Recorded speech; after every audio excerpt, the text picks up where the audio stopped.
sou o fundador da firma franco-suíça, que foi fundada oficialmente em 22 de novembro de 1960. Na época, o Brasil não tinha nada a ver com o Brasil atual. Eu era imigrante e acabei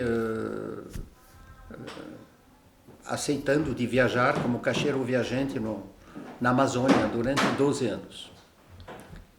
Tive várias aventuras por lá, com clientes, com namoradinhas, etc. e tal, e sonhava que um dia eu iria me estabelecer como empresário. E naquele dia eu ia ter meus sonhos realizados. E finalmente acabei abandonando a função de caixeiro viajante e me estabeleci através da Franco-Suíça como importador do que Deus fez de melhor no mundo depois da mulher. Então eu procurei selecionar desde o início sempre o que tinha de mais emblemático, de mais notório, de mais tradicional, que tivesse um histórico interessante para a pessoa evocar na hora de servir ou na hora de consumir. E acabei me apaixonando por vários produtos meus e fui pioneiro da introdução de vários produtos no mercado brasileiro. O primeiro deles foi a cerveja Carlsberg, da Dinamarca, em lata. Quando importei pela primeira vez, os varejistas tiraram sarro da minha cara. Falaram que brasileiro não bebe cerveja em lata, só bebe cerveja em garrafa. Tá bom, então muito obrigado, eu vou embora. E o sujeito, quando cheguei na porta, me chamou: vem cá, seu Rubens Caporal da Casa Prata, na época. Nossa. Escuta aqui, menino, você tem que se interessar mais antes de importar um produto que não tem venda.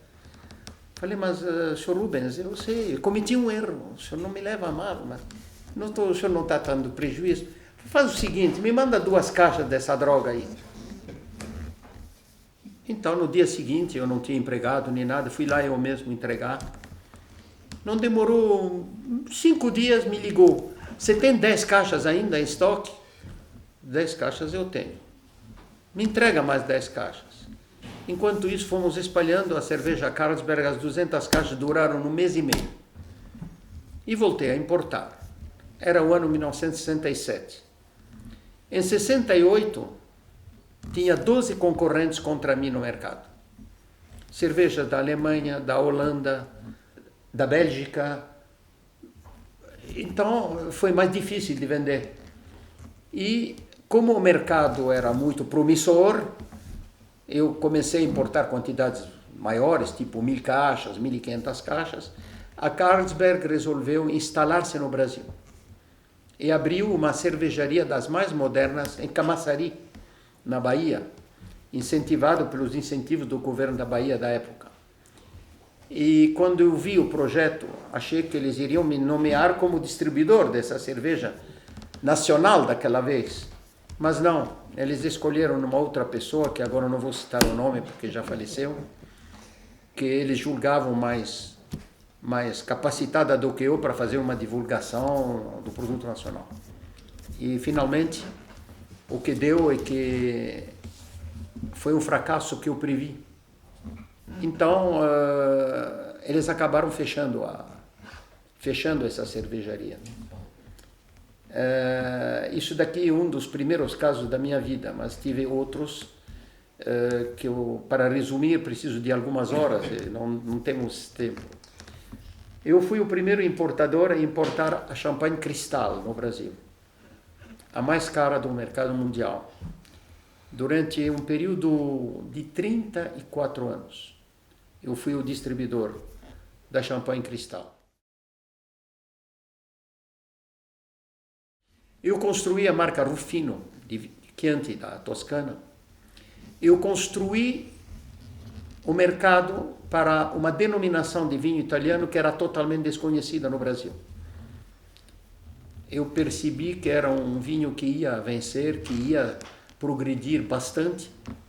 E hoje essa denominação está espalhada pelo Brasil todo, faz parte dos menus, não só de restaurantes estrelados, mas mesmo de cantinas até de segunda linha ou terceira linha, que é o famoso Brunello de Montalcino, da Fattoria dei Barbi. Esse foi o primeiro Brunello que entrou no Brasil por meu intermédio. Certo?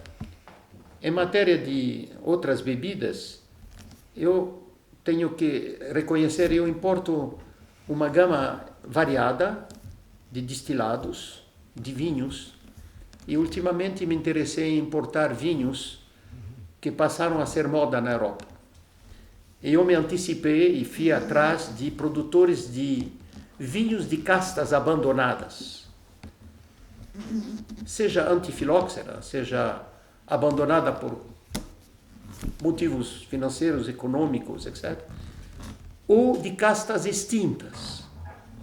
São mais raras, né? Castas extintas, porque o mundo conhece 40.000 variedades de uvas, mas são 10.000 que sobreviveram. E dessas 10.000, só 200 são produzidas ainda hoje, ou por saudosistas ou por tradicionais viticultores.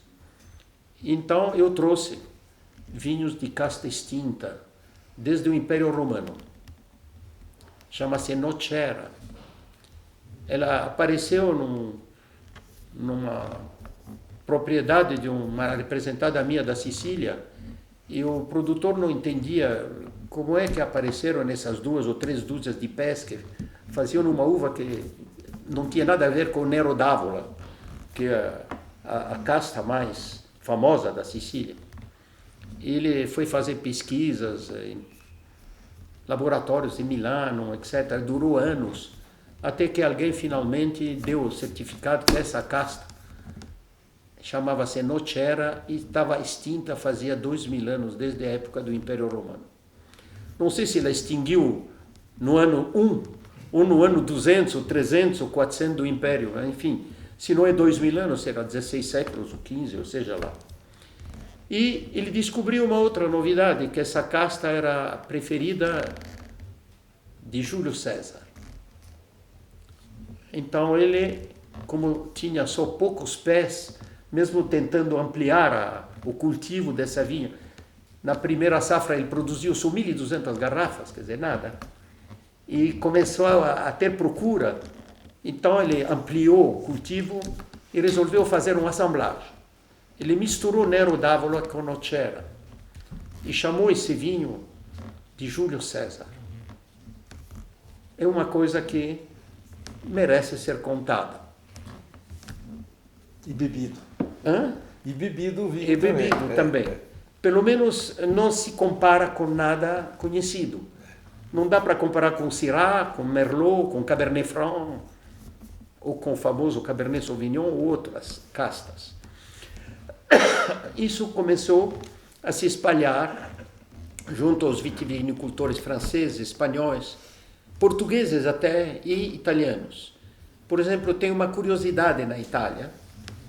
Na famosa região do Rei dos Vinhos e do Vinho dos Reis, que é o Barolo do Piemonte, chamado assim, né?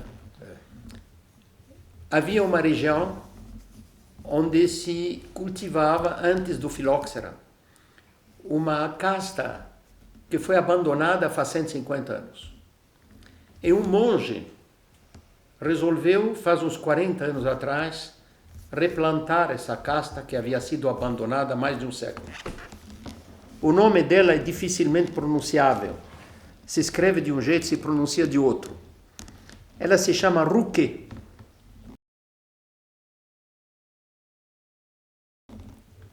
Pouquíssima gente conhece. Só tem 3 produtores, um mais importante, que representa 80%, os outros 2, mal e mal, 20%.